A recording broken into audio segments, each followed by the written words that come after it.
once believed marriage was built on trust, that love alone could protect my dignity. I was wrong. My name is Colton Black, and this is a story of betrayal and the revenge that turned me into someone I never imagined. 5 days ago, I stood at the kitchen counter, my daughter Belle's iPad in hand, reading a group chat.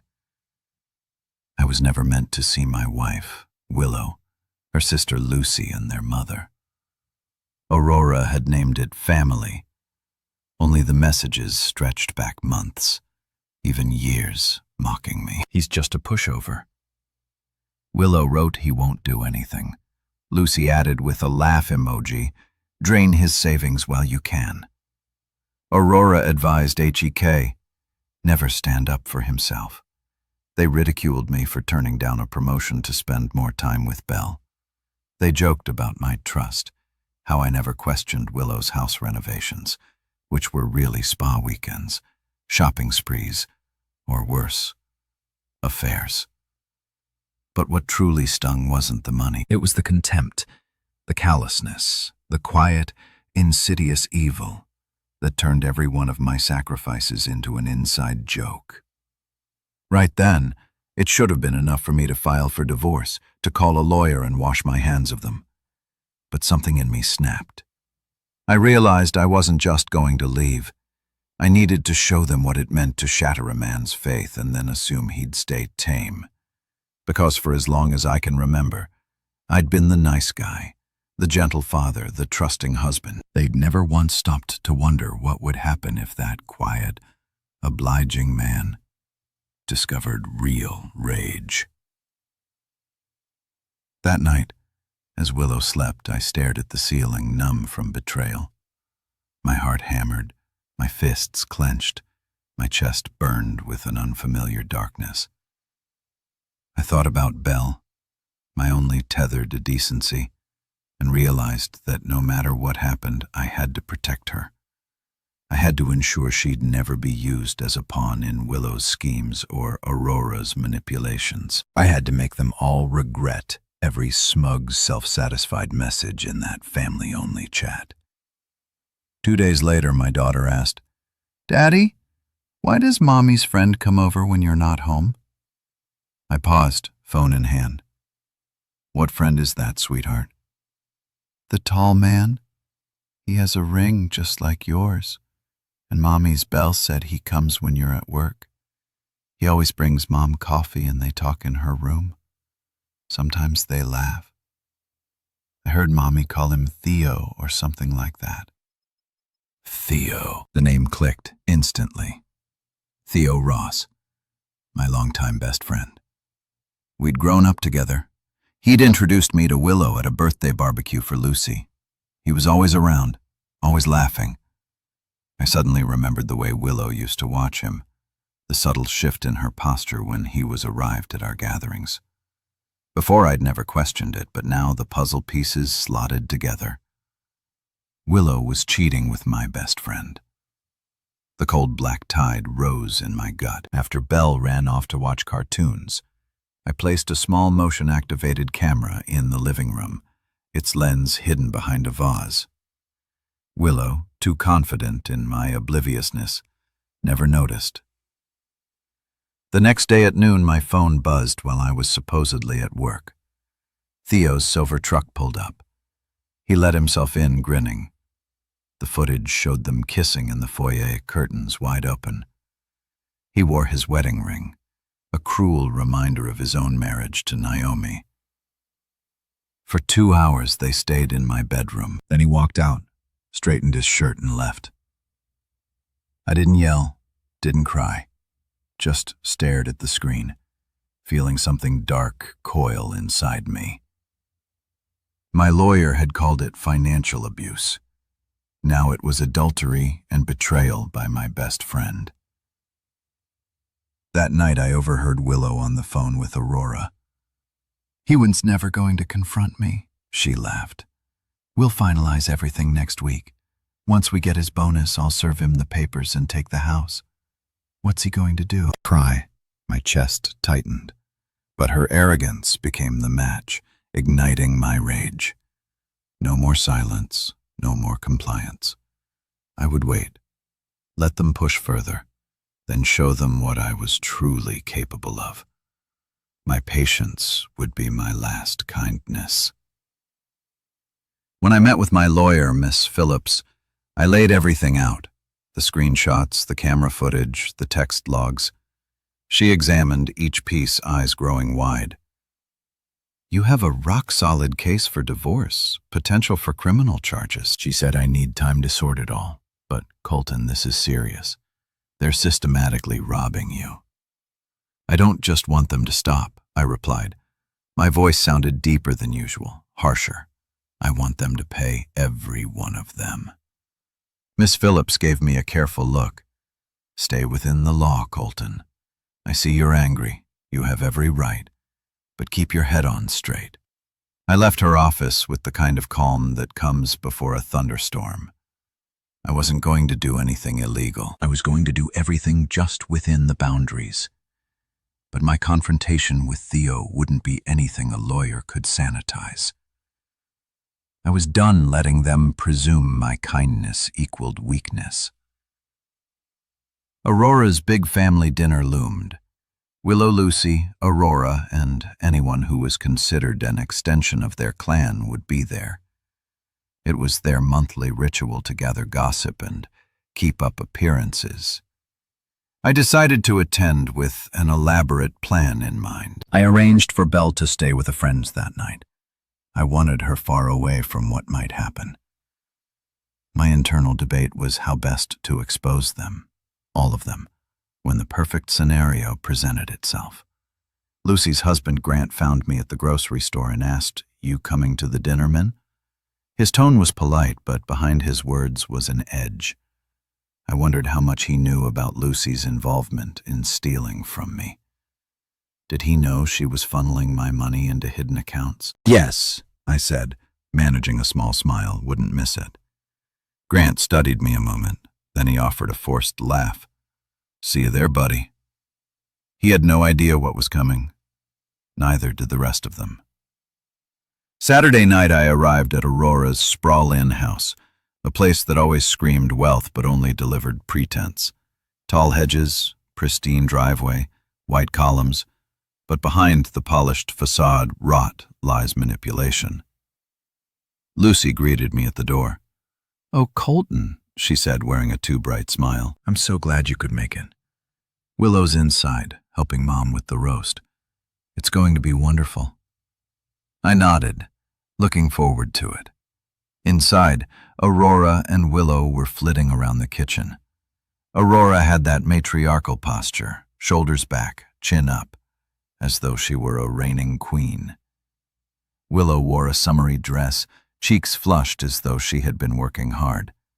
But she hadn't worked an honest day in years, not since she discovered she could manipulate me for money. "Colton," Willow said, adopting a silky tone. "Sweet of you to come right after a shift. Why don't you sit in the living room? Lucy will bring you something to drink." I forced a calm smile and accepted a glass of iced tea from Lucy, ignoring the dagger-like glances she and her mother exchanged, as if they were orchestrating some elaborate scheme. As we all gathered around the massive dining table, Aurora took charge. "Let's go around and share some highlights of our week," she said. "Willow, darling, why don't you start?" Willow tossed her hair. "Oh, I've been prepping the final details of my business venture. I was going to keep it under wraps, but I can't resist sharing. It's going to bring in substantial revenue. She placed a hand on my arm, counting on my wonderful husband to support me. Arrogance laced every syllable. They thought they had me cornered. A docile spouse, a pliable wallet. They didn't know. I had cameras, bank statements, and piles of evidence stacked neatly in Miss Phillips's office, ready to detonate in divorce court. But the dinner wasn't just about exposing them. I wanted something else too. The raw confrontation, the chance for them to see me, to realize their illusions about me were done. A doorbell interrupted the conversation before Lucy could rise. I calmly stood. "I'll get it." Opening the door, I found a courier I'd hired holding manila envelopes. I gave him a polite nod and he vanished. The family stared perplexed. As I entered with those envelopes, each labeled with someone's name, my heart hammered. I could feel the blood roaring in my ears, but outwardly I was serene. "Before dessert, I'd like to share something with everyone," I said, placing the envelopes by each plate. "What's this about?" Aurora demanded, eyes narrowing. "Go ahead," I said. "Open them." They did one by one. Gasps, curses, wide-eyed horror spread around the table. Willow's face turned white. Lucy's mouth literally fell open. Aurora's lips thinned into a taut, bloodless line. Even Grant, Lucy's husband, looked shaken, flipping through page after page of logs, statements, screenshots, and photos. It was all there. Bank statements showing tens of thousands siphoned from my personal accounts, allegedly for home renovations. Screen captures from the family-only chat mocking me, strategizing how to bleed me dry. Images of Theo arriving at my home on days I was out working, time-stamped. Dated correspondences between Lucy and Willow about the divorce plan once they secured my annual bonus. Aurora's emails, orchestrating these manipulations for maximum gain. "What the hell is this?" Lucy hissed, her voice trembling. Willow's eyes brimmed with panic. "Colton, why would you do this? This is private. Stephen from me was also private," I said, voice resonating in the hush. "Cheating with my best friend was, I suppose, your business too. But you made it mine. When you made a fool out of me," Aurora thumped the table. "You had no right." "I had every right," I countered, leaning forward, glaring at the woman who taught my wife how to con me. "You think you can rob me blind and degrade me behind my back? I do have a right to gather evidence, Aurora, and I did." Thoroughly across the table, Lucy's husband, Grant, looked like someone had punched him in the stomach. "Lucy, is this? Are these bank logs for our account?" Lucy shrank back, stammering, "Grant, honey, it's not what it looks like." "You're funneling his money. My money." He held up a page. "You took out a second mortgage on our home." Lucy didn't answer. She stared at me, face twisted. "You bastard," she whispered. "You've ruined everything." "No." "Lucy," I said quietly, "you ruined everything. I just made sure you wouldn't get away with it."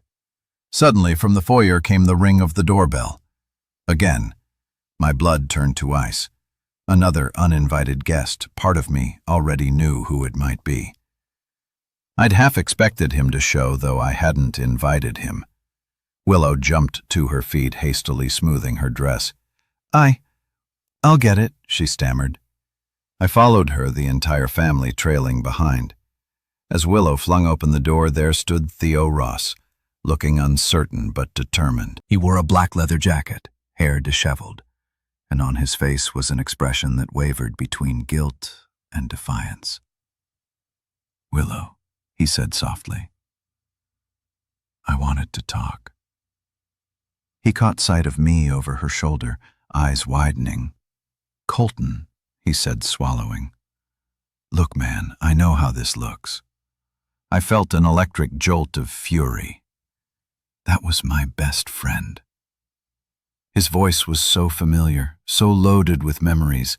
Camping trips, high school pranks, best man speeches, all turned toxic.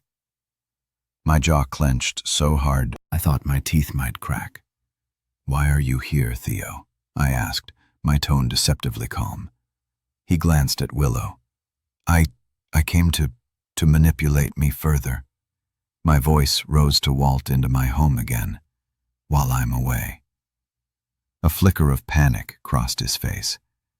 "Look, it's complicated. Willow said you two were basically separated. Don't you dare lie, I snarled. I've got footage of you in my bedroom while I was at work. My daughter asked me why Mommy's friend keeps visiting. He turned pale. Colton, please. You have to understand. Stop. I barked, stepping forward, ignoring the frantic shrieks from Willow. There's nothing to understand but your betrayal. The old me, the pushover, would have tried to reason or walk away, but that quiet, compliant man had snapped. The moment I saw my so-called best friend with his hands around my wife in my own home, my fists tightened. Theo realized too late what was about to happen. He raised his hands as if to plate me, but I lunged, driving my shoulder into his gut and slamming him backward into the doorframe. The crack of wood echoed through the house. Lucy screamed.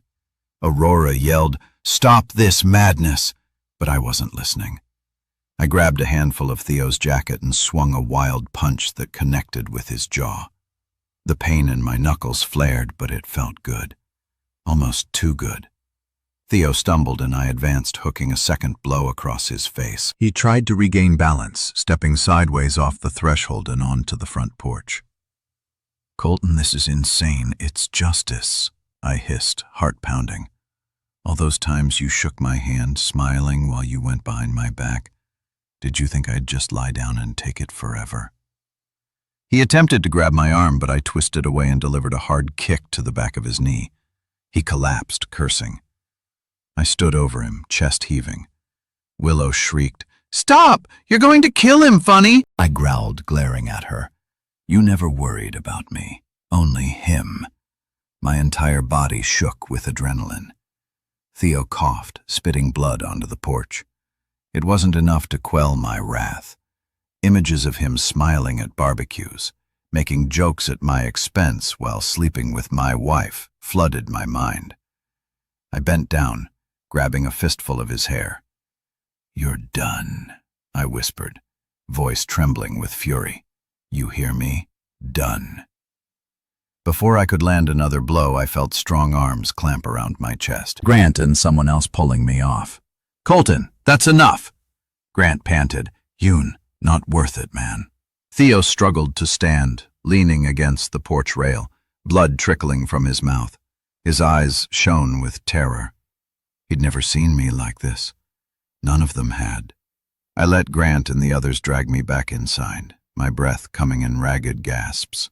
Willow rushed to Theo's side, ignoring the meltdown of her mother and sister. Aurora was shouting about calling the police. "Call them," I spat.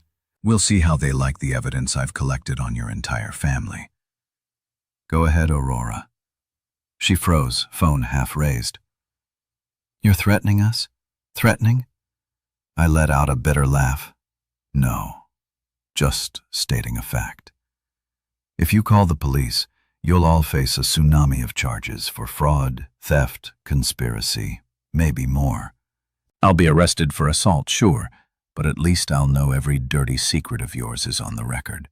And I promise, I'll walk out of that station far quicker than you'll wiggle your way out of your charges." For a long moment, no one moved. Lucy collapsed onto a chair, face in her hands. Aurora glared but said nothing, phone dropping to her side. The only sound was Willow sobbing by Theo's side as he wiped blood from his split. Lipgrant, exasperated, rubbed his face. "This is insane, Lucy. Did you really conspire with them to steal money from Colton?" She nodded tearfully, then spat at me in sudden rage. "You didn't have to do this publicly. Couldn't you just leave quietly?" "Why should I?" I shot back, gesturing wildly. "Why should I go quietly after what you all did? It was never enough just to cheat me out of money, was it? You had to degrade me, laugh at me, call me a pushover in your private chat. Did you ever consider what happens when a so-called pushover pushes back?" Silence. Even Aurora, normally brimming with snide remarks, said nothing. The air crackled with tension as the entire foundation of their manipulative little world caved in. Willow helped Theo wobble inside and sank him onto the sofa. He avoided my gaze, gingerly feeling his swollen cheek. She turned toward me, tears streaking her face. "Colton, I'm sorry," she whispered, voice shaky. It just happened. Theo was there and you." She swallowed hard. "You've always been distant. I felt alone in the marriage." "Don't you dare blame this on me. I hissed when you needed money. I gave it when you needed time. I gave that too. I gave you everything, Willow, and you all mocked me for it. You planned this." A flash of anger lit her eyes. "Fine. You know what? Yes, we mocked you. You were too stupid to see it. But you weren't supposed to become this monster. I barked a hollow laugh. "You forged that monster yourself, Willow. You think I wanted to do any of this? I had no choice. You threw me to the wolves, so I became one." Her body shook with rage and despair. "You'll never win custody of Belle," she spat. "A violent father hitting people. No judge would trust you." I let that sit, then calmly reached into my pocket. My phone screen displayed the text she and Aurora had exchanged about setting me up for a violent outburst so they could claim abuse in divorce court. But I had timestamps for that too, plus a dozen recordings of her financial misdeeds, plus footage of her hooking up with Theo. "You're going to lose everything," I said, "and if you try using Belle as a bargaining chip, I'll bury you in legal actions." My voice dropped to a trembling murmur. "Don't you dare." Willow face fell, and for the first time I saw fear that ran deeper than the immediate confrontation. She realized the protective father was about to become her worst nightmare in a custody battle. No one touched the roast Aurora had prepared. Instead, we all stood or sat in that cavernous living room, accusations and grief swirling. Theo just stared at the floor, occasionally wincing, blood dripping onto his jacket. Lucy kept sobbing. Aurora's face was grim, her carefully composed facade ruined.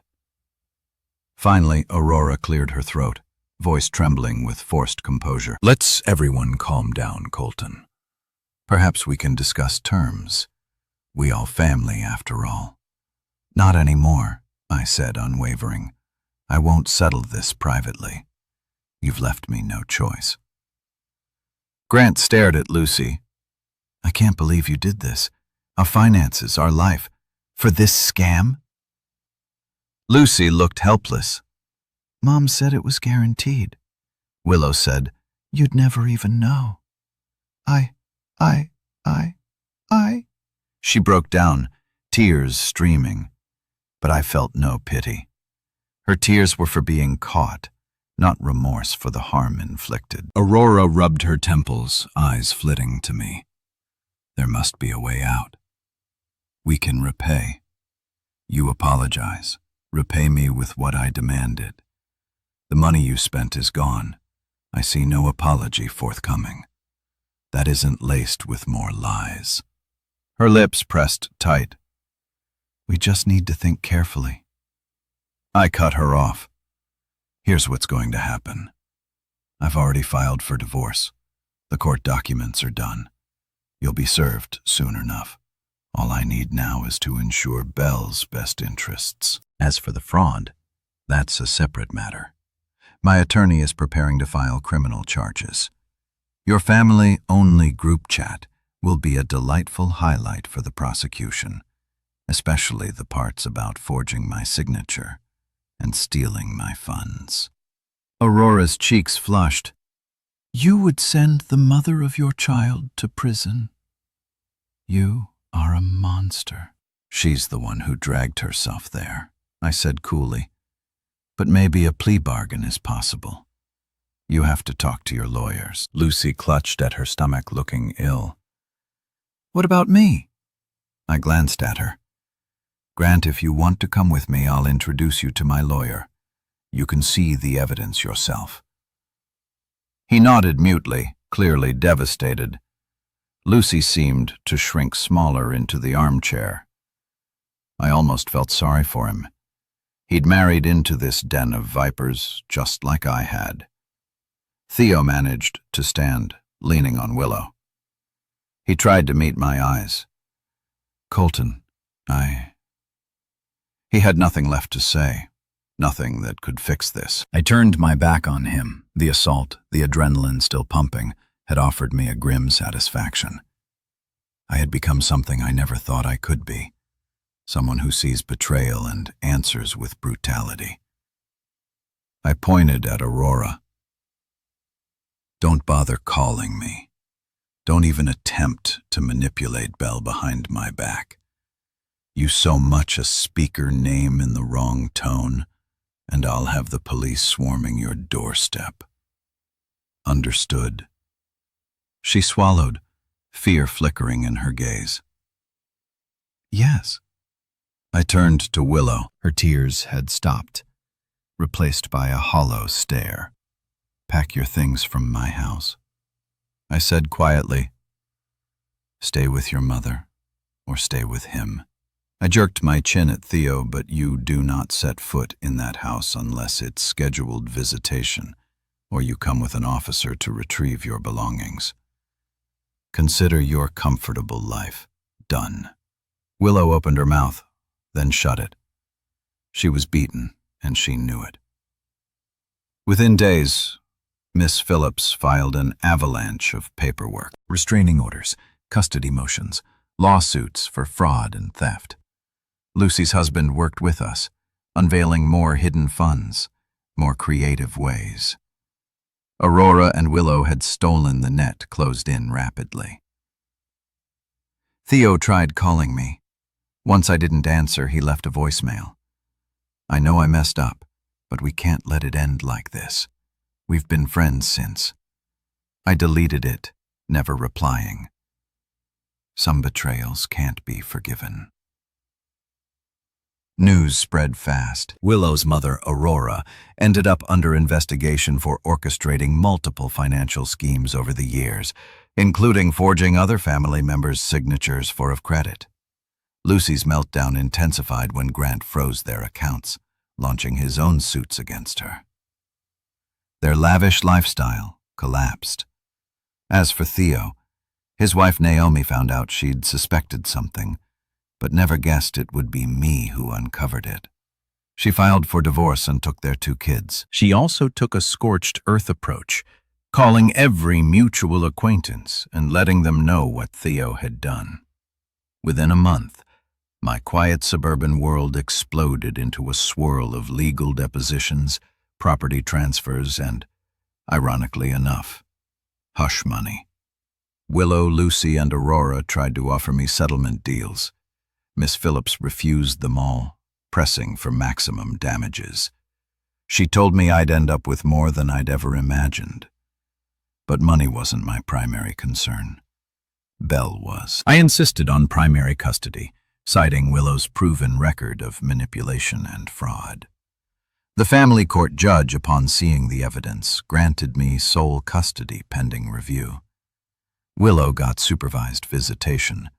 Supervised because the court believed she might emotionally manipulate Belle or even abduct her. It was an extreme measure, but her betrayal went beyond finances. She'd plotted to use Belle as leverage in the divorce. That was enough to turn the tide in my favor. Weeks turned into months. I found a new house in a decent neighborhood. Less fancy, more honest. Painted Belle's room the color of her choice. Signed her up for after-school art programs. I tried to give her as normal a life as possible. Willow tried to rebrand herself as a victim in front of the judge, claiming my violent outburst at Aurora's house proved I was an unfit father. But Miss Phillips systematically dismantled that argument with the evidence of Willow's affair, plus months of text messages in which Willow joked about intentionally provoking me to use it against him. Later, the court had little sympathy for Willow or her mother, Charges related to theft and fraud were still pending, and I was prepared to testify against them, if it came down to it. One night, after a custody hearing, Willow confronted me in the courthouse hallway. Her mascara had run, her hair was unkempt, and she looked like she hadn't slept in days. "Colton," she said softly, "I'm sorry for everything. I know it might be too late, but I don't want to lose Belle. You have to understand I never meant stop." I said, my voice cutting, "I'm not that gullible man anymore." She started crying. The old me would have consoled her, apologized for her tears, but I just stared, thinking of how she'd forced Belle to lie about me, how she'd planned to bleed our accounts, how she'd mocked me. "You set this in motion," I said coldly. "Deal with it." Then I walked away. Theo cornered me outside a local diner a week later, his face still bearing a faint scar on the cheek. Where I'd struck him, he looked thinner, cheeks hollow, as if life had wrung him out. "Colton," he said, voice quavering, "I just want to say, I'm sorry. I lost everything. Naomi, my kids, my job. I messed up. I was drunk or stupid or both. Willow needed someone, and I was." I slammed the car door behind me, stepping closer until we were face to face. He flinched. "You took advantage," I hissed, "and you did it for months, not just one drunken night." He swallowed, shame rolling off him. "I can't take it back," he whispered. "But we were friends for so long. If you can find it in your heart to forgive you," I let out a harsh laugh. "I gave you my trust, Theo. You spit on it. You want my pity. Now that you've lost your family, I have none left to give." He nodded, tears brimming in his eyes. "Fair enough. I won't bother you again." And then, in a moment of final desperation, he touched my arm. I almost punched him again. "Please," he said, "if you see Naomi, can you tell her I'm sorry?" I shrugged him off. "That's your business. You want redemption? Earn it, but you won't get it from me." He left, shoulders hunched, a broken shell of the arrogant friend I once knew. And maybe somewhere beneath the hatred, I felt a flicker of sadness for what we'd been. Childhood buddies forever. But he'd crushed that bond. So I let him vanish from my life without another word. A few months later, the divorce was finalized. I was awarded the majority of our marital assets, including a lump sum from the sale of our old house, some of which had to be forcibly reclaimed through legal means. Willow faced criminal charges along with Lucy and Aurora. Plea bargains were in the works. Belle, meanwhile, was thriving. New school, new activities, a father who was present in every sense of the word.